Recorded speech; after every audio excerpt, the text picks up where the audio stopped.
IT job కోసం చూస్తున్నారా? ఐటీలో కెరియర్ బిల్డ్ చూసుకోవాలనుకుంటున్నారా? అయితే సమాధానం కోడింగ్ ట్యూటర్. నమస్కారం, వెల్కమ్ టు ఐటీ మీడియా. నేను మీ సంగీత. ఏవైనా పరిశోధనలు చేసేటప్పుడు ఖచ్చితంగా జంతువుల మీద ఫస్ట్ ప్రయోగం చేస్తారన్నట్టు. చేసిన తర్వాత అది వర్కౌట్ అవుతేనే దాన్ని మనుషుల మీదకి వాళ్ళు యూజ్ చేస్తూ ఉంటారు. అయితే అలాంటిదే ఇప్పుడు కోతుల మీద ఎక్కువగా ప్రయోగం చేస్తారు. రీజన్ ఏంటంటే కోతి ఈక్వల్ టు మనిషి అనేది అందరికీ తెలిసిన విషయమే. కాబట్టి చైనాలో ఇప్పుడు ఒక మంకీ విలువ 20 నుంచి 25 లక్షల ధర పలుకుతుంది. అది ఇంకా రాను రాను ఎక్కువ అయ్యే ఛాన్సెస్ కూడా ఉన్నాయి. ఎందుకు అనంటే 2025లో కొత్త ఏవైతే ప్రాజెక్ట్స్ అనేవి కూడా స్టార్ట్ చేశారు. ఏదైతే మనకు పరిశోధనలో ఉన్న ప్రాజెక్ట్స్ ఏవైతే ఉన్నాయో స్టార్ట్ చేశారు. కానీ కోతులు సరిపోక అవన్నీ కూడా మిడిల్లోనే ఆగిపోవడం జరిగిన తర్వాత అరే దీన్ని ఎట్లా మళ్ళీ కంటిన్యూ చేయాలి, ఎలా దీన్ని మనం ఫినిష్ చేయాలి, మనకు ఇది సగంలోనే ఆగిపోయింది కదా అని చెప్పేసి పరిశోధనల కోసం కోతులను వెతుకుతూ ఉంటే ఎక్కడా కూడా చైనాలో కోతులు అనేవి కనిపించడం లేదు. చాలా తక్కువగా తగ్గిపోవడం జరిగింది. అయితే అందుకోసం అని చెప్పేసి అక్కడున్న గవర్నమెంట్ ఏం చేసిందంటే ఈ ప్రాజెక్ట్స్ని ఎలాగైనా ఫినిష్ చేయాలి. కాబట్టి ఒక్కొక్క కోతికి 20 నుంచి 25 లక్షల రూపాయలను మేము చెప్తున్నాము. ఎవరి దగ్గరనైనా కోతి ఉంటే తీసుకొచ్చేసి పరిశోధనకు ఇవ్వండి, లేదు అంటే మీ దగ్గర ఏమైనా మీకు కనిపించినా సరే చూపించినా సరే మేము వాటిని కలెక్ట్ చేసుకొని మీకు డబ్బులు ఇస్తాము అని చెప్పేసి అక్కడ చైనా గవర్నమెంట్ అనౌన్స్మెంట్ అనేది ఇవ్వడం జరుగుతుంది. సో ఎప్పుడు ఎవరికి ఏ విధంగా టైం వస్తుంది అనేది మనం చెప్పలేము. ఇప్పుడు మనము ఇక్కడ చూసుకుంటే కోతులను చూడంగానే దాన్ని పంపిస్తూ ఉంటాం, కొడతా ఉంటాం, అటు పోండి అంటాం, ఇటు పోండి అంటాం. ఇక్కడ కోతులు ఉంటాయి కదా, అక్కడ కోతులు సరిగ్గా లేక ప్రాజెక్ట్స్ అన్నీ కూడా ఆగిపోవడం అనేది జరిగింది. ఏదైనా ల్యాబ్ ట్రయల్స్లో కోతుల మీద మెడిసిన్స్ అన్నీ కూడా ఉపయోగించిన తర్వాత అవన్నీ పర్మిషన్స్ ఉంటాయి కంపల్సరీగా. ఇప్పుడు నేను ఇంతకుముందు గతంలో ఒక వీడియో చెప్పినప్పుడు కొన్ని జంతువుల నుంచి బ్లడ్ కలెక్ట్ చేసేటప్పుడు పర్మిషన్స్ ఉండాలని కదా. ఇది గవర్నమెంట్ ఖచ్చితంగా ఈ జంతువుల మీద ఎలాంటి జంతువు మీద ప్రయోగం చేయాలనేది వాళ్ళకు ఒక సర్టిఫైడ్ కాపీ ఇస్తుంది. ఆ కాపీని బేస్ చేసుకున్న తర్వాతనే వాళ్ళ యొక్క మెడిసిన్ అనేది ఆ యొక్క ఎనిమల్స్ మీద ట్రయల్గా యూజ్ చేయాల్సి ఉంటుంది అన్నట్టు. సో ఇక్కడ చూసుకుంటే ఏదైతే ట్రయల్స్ ఉన్నాయో ఆ ట్రయల్స్కి కోతులను యూజ్ చేసేటప్పుడు ఖచ్చితంగా ఆ పర్మిషన్ లెటర్ లేకపోతే వారు ఖచ్చితంగా పనిష్మెంట్ తీసుకోవాల్సి ఉంటుంది. ఇంకా అక్కడ చాలా సివియర్ పనిష్మెంట్స్ ఉండే అవకాశాలు ఉంటాయి. కాబట్టి గవర్నమెంట్ దీన్ని దృష్టిలో పెట్టేసుకొని ఈ చాలా వందల్లో ప్రాజెక్ట్స్ అన్ని ఆగిపోయినాయి కాబట్టి దీన్ని ఎలాగైనా ఫినిష్ చేయాలి అంటే కోతులు కంపల్సరీ అని చెప్పేసి చెప్తూ అనౌన్స్మెంట్ చేశారు. దీంతో ఏమైంది అంటే అక్కడ ఉన్న వాళ్ళు ప్రతి ఒక్కరు కూడా ఎలాగైనా సరే ఒక కోతిని పట్టిస్తే డబ్బులు వచ్చేస్తాయి కదా అన్న థాట్లో ఉన్నారు. కానీ అక్కడ కోతులు లేవు, అసలు ఎవరికి దొరకట్లేదు కూడా. కాబట్టి మనిషి యొక్క జీవనం అనేది కోతి నుంచెల్లే వచ్చింది అనేది చాలా మందికి తెలిసిన విషయమే.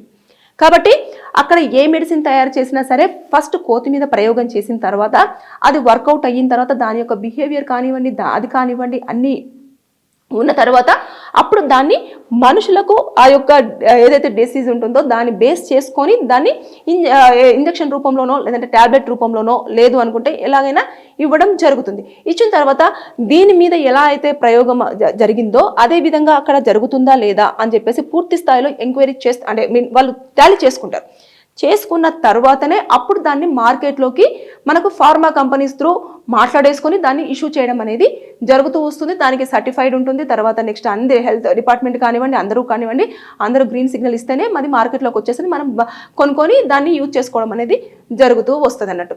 కానీ ఇక్కడ చూసేసుకుంటే చైనాలో చాలా వరకు చూసేసుకుంటే ఈ ఏదైతే ఉందో ఆ కోతులు లేకపోవడం వల్ల అక్కడ మొత్తం కూడా పరిశోధనలన్నీ మధ్యలో ఆగిపోవడంతో పాటు తలనొప్పిగా మారింది గవర్నమెంట్కి. వండుకొని మరీ తినేస్తారు.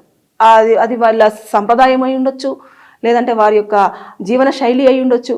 అలా కూడా జరుగుతూ ఉంటుంది. అంటే ఈ లెక్కన చూసేసుకుంటే అటు ఎవరికి కూడా ప్రాణం తర్వాత కొన్ని రకాలుగా అటు మానసికంగా, శారీరకంగా ఏ రకంగా కూడా ఎలాంటి సేఫ్టీ లేవని చెప్పడానికి రీజన్ ఇదే.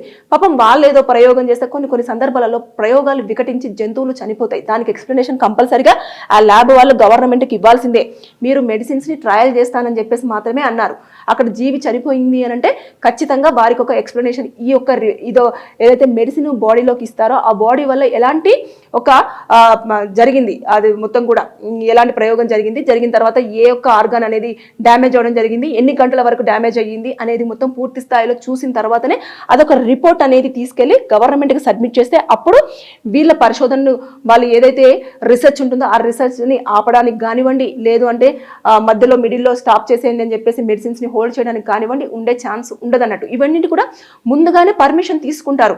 అలాంటివి తీసుకున్న తర్వాతనే వాళ్ళు ఏదైతే ల్యాబ్లో ట్రయల్స్ ఉంటాయో ఆ ట్రయల్స్ అన్నీ కూడా కొన్ని ప్లేస్లలో ఎలకల మీద చేస్తారు, కొన్ని ప్లేసెస్లలో కోతుల మీద చేస్తారు, కొన్ని ప్లేసెస్లలో ర్యాబిట్స్ మీద చేస్తారు.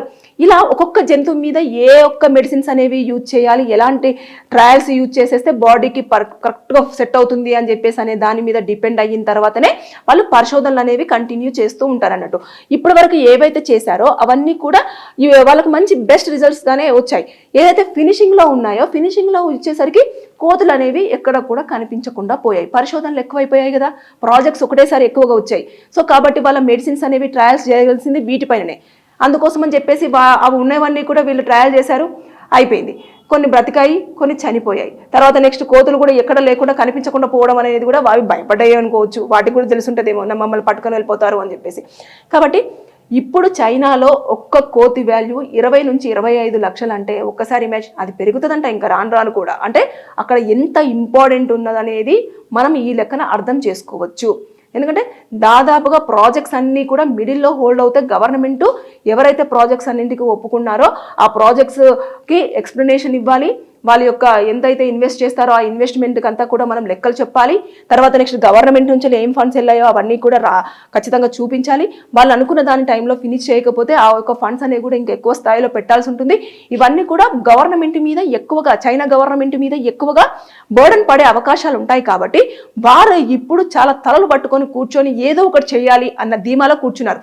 అందుకోసమనే అంత పెద్ద భారీ స్థాయిలో అమౌంట్ అనేది ఆ కోతికి అనౌన్స్ చేయడం అనేది జరుగుతుంది. ఏదేమైనా సరే కానీ రియల్గా చెప్పాలంటే కోతుల మీద అన్ని ట్రయల్స్ జరుగుతున్నప్పుడు కొన్ని బ్రతుకుతున్నాయి, కొన్ని చనిపోతున్నాయి కదా. మనము మార్కెట్లోకి వచ్చే మెడిసిన్స్ అన్నీ కూడా ఎన్నో జీవులను చంపిన తర్వాత మన దగ్గరకు వచ్చేస్తాయి, మన బాడీకి పనిచేసేలాగా వాళ్ళు చూస్తున్నారు. కాబట్టి ఏదేమైనా సరే కానీ ఆ ప్రాజెక్ట్స్ కూడా మిడిల్లో ఆగిపోకుండా కంటిన్యూ అయ్యేందుకు కోతులు కూడా ఎక్కడైనా దొరికితే బాగుండనేది నేను ఈ వీడియోలో కోరుకోవడం జరుగుతుంది. మీరు కూడా ఏమనుకుంటారో కింద కామెంట్ చేయండి. Thank you.